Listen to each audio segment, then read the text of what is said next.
Good morning. Welcome to another day of Bhagavad Gita Sadhana. If you're wondering why there's a pause at the beginning daily, that's because some people have said when they tune in live, no matter, even if they get right on, it always seems to jump a few seconds in. So I've introduced that pause. And of course, we can relate it to today's topic, which is very much connected to the overall theme of the year, samatvam, which we can define as equanimity, or being yourself under any condition. I think we'll wrap up our exploration of chapter 2 as we try to figure out what's the best path for you relative to the Gita and your own journey. And one of the things I love about the Bhagavad Gita is it's a study in human psychology. So, for example, at the start of chapter 2, I mentioned Arjun, the warrior seeking advice from his spiritual advisor, says, "Tell me what to do, but I'm going to do what I want to do anyway." How many people do you know who have that same kind of conversation with you? I want your advice. Yeah, but I'm going to do what I want to anyway. And now, as we get a little further into chapter 2, Arjun does another thing very typical of adult learners. Kids, not so much. And this is one of the differences between kids and adults. Kids can just be like, yeah, let's have fun. And adults want to know, what am I getting out of all this? We want to know the end result so that we can judge, is it going to be worth our time? So Arjun is asking Krishna, someone who follows your path, the path of yoga, where do they go? What do they get to? What do they achieve? And also, Arjun is very goal-oriented. So he's going, I'll know if I get there because, and check things off the list. So I'll chant to you a little bit from the Gita, chapter 2, from my translation, which once more is in the same lyrical meter as the original Sanskrit. Chapter 2, Arjun speaks. Oh, Krishna. Oh, I'm sorry, I was going to sing it. La la la. Okay, here we go. Oh, Krishna, how would you describe one steady in insight and thought who has reached this self-knowledge? How does that one speak, sit, move about? Very practical. Krishna replies, when he leaves behind all desires arising from the mind and is content in his self by his self, his insight is sure, Arjuna. When one's mind is not vexed by pain, one does not crave pleasure, one's fear, attraction, and anger are gone. One is a steady-minded sage.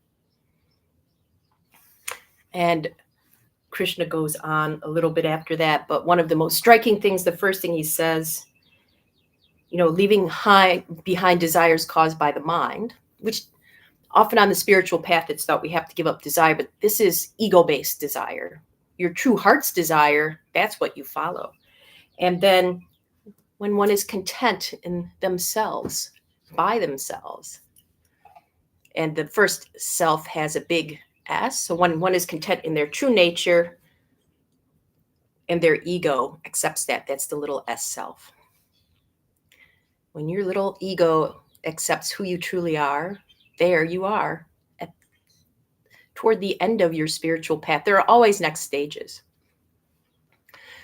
And this can be illustrated by a brief story, which I've run into a couple times. I've heard it many times, but I've run into it a couple times lately. Maybe it's a reason, it's an indication I'm supposed to share it with you. If you've heard it, great. Notice if you can listen on a deeper level.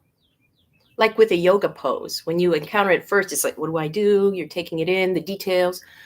And then after a while, you can be in it. So notice if you've heard this story before, if you can be with it. It's a story about Sage Narada, who is a wandering, very, very wise, very, very old person. He still looks young, though, and he serves Lord Vishnu, the preserver. It's said that Narada was walking on his way to visit Lord Vishnu, and he passed a person on the spiritual path who was doing very austere practices and long meditations under a tree. And as Narada passed by, this person practicing austerity said, "Sage Narada, are you going to visit Vishnu?" And Narada said, "I am."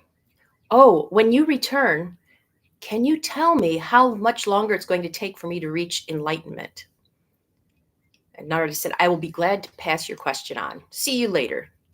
Narada walked a little further and found another person practicing. This one was dancing, smiling, whirling around, singing. And he said, "Oh, Narada, are you going to visit Vishnu?" And Narada said, "I am.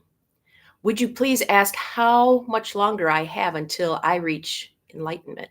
And Narada said, "Of course. See you soon." Narada met with Vishnu. Narada returned and said to the person who was sitting and doing his austerities under the tree, "I have asked." And Vishnu says, "If you look up and see the number of leaves on that tree, that's how many more lifetimes you have until you reach enlightenment." And that sage, that practicing want to be sage, said, "Ugh, so long, and I'm working so hard, grr." And then Narada went to the next person who had been practicing and asked that question, the one that was singing and dancing. "How much longer do I have, Narada?" And Narada said, "According to Lord Vishnu, if you look up at that tree, you have as many more lives as that tree has leaves before you reach enlightenment."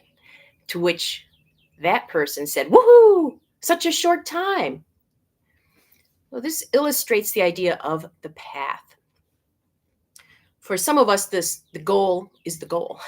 And then like the one that sits under the tree diligently, we're like, "I have so much longer to go to reach my goal." But the other person who is dancing, singing, and taking a different approach was like, oh, they were appreciating the path itself, not just the goal. And this is one of the things that sustains us, because the goal, whatever it is for us, can seem so far away. It can seem like it's taking forever. But if we learn to appreciate the path as part of our journey and necessary to reach our goal, then we have a different relationship to it. I can see it here with Oliver. Like for me, our times together are flying by. And for Oliver, he's miserable. He's like, "How much longer are you going to be sitting outside where I can't get to you and I have to meow through the window?" So today's practice is dedicated to Sage Narada, who brings this wisdom and advice. And what we do with it is, of course, up to us. Shall we? I'm going to sneak out.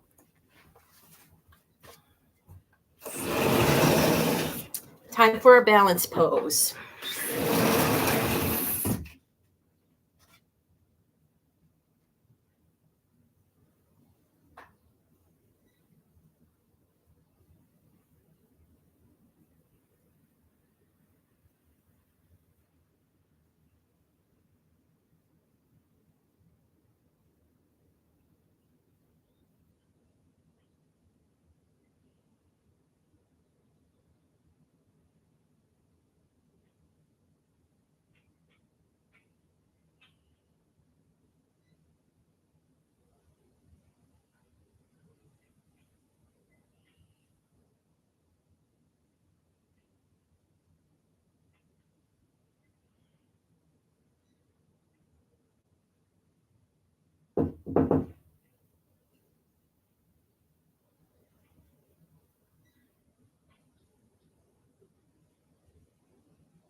So as we come to sitting, I invite you to contemplate what draws you more, the goal or the path? And is there a way for the path to become more enticing to you? See you soon.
Welcome back. So today's practice dedicated to Sage Narada and the message, the divine message that we're getting often throughout the day. How do we react to it? And this is one of those things that may be better practiced than just contemplated. So today, if you're driving somewhere, for example, notice, are you focused on the goal or on the drive? If you're in the store, are you focused on getting through the checkout line or being in the checkout line? It could have a very different impact on your day. I look forward to checking in with you again tomorrow. Till then.